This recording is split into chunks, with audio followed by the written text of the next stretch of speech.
pastor, heartbeat niya po, yung mag-alaga ng mga bata. The children are very close to his heart. That's why he established Children's Joy Foundation in 1998 pa po. Ilang milyon na ng bata na natulungan ni pastor. Continuous, sustainable projects, neglected, impoverished children, abandoned children, ganun po. They were fed free education from kinder hanggang nakapagtapos ng college. Iba, pinag-doctorate pa, pinag-aral pa ni pastor sa law school. Kami yon. Thank you, pastor, again. So, ganun po ang pag-alaga ni pastor sa lahat ng mga bata dito. Hindi lang sa mga kingdom citizens. Even sa kahit sino, kahit hindi kilala ni pastor, not only here in Davao City, whole Philippines, even outside the country. Nakita niyo po ang pinaka-best practice po ng Children's Joy Foundation, ang International Children's Day ni pastor. Yearly po, all over the country, all over the world po, ang tinutulungan, pinapakain ni pastor, binibigyan ng, kaya tawag namin dito is the birthday party for children. Kasi yung mga may maraming bata na hindi pa naka-experience ng birthday dahil because of poverty. Kaya po, lahat, very generous si pastor when it comes to giving to children. Tapos, child abuse.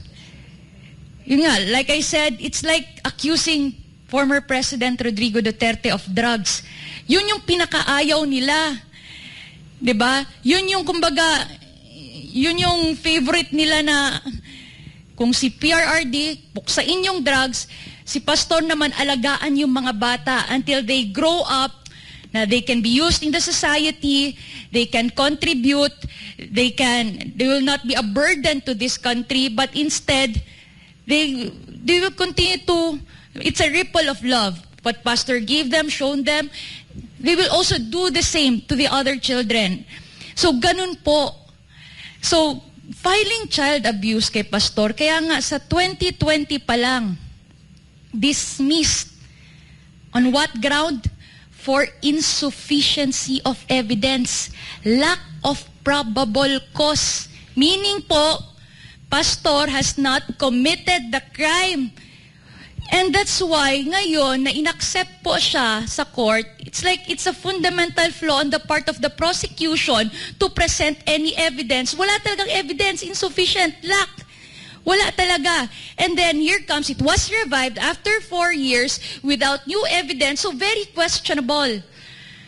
Kaya pending po ang motion for reconsideration. Kaya this, yun nga, it was also mentioned a while ago, before po sa mga warrant of arrest, before po sa bounty, please, resolve first. Resolve, go back to the main issue, to the main case. Resolve first. Kasi it was already dismissed. Again, lahat for lack of evidence. So, walang newfound evidence. New presented evidence, wala. And then, ni-revive. Tapos by bounty. Tapos, merong ng warrant of arrest, simultaneous raids. Diba? It's not acceptable at all. This is not just an issue of few individuals. This is not just an issue of the kingdom of Jesus Christ. This is a question about the fabric of our justice system. We have suffered, we have experienced the injustice. Ano na lang po, yung mga walang boses, yung hindi makalaban, yung wala po silang alam about the justice system. So this concerns not only the kingdom of Jesus Christ. This does not concern only few people like Pastor Apollo C. Quiboloy, but this concerns every Filipino citizen. So yan po.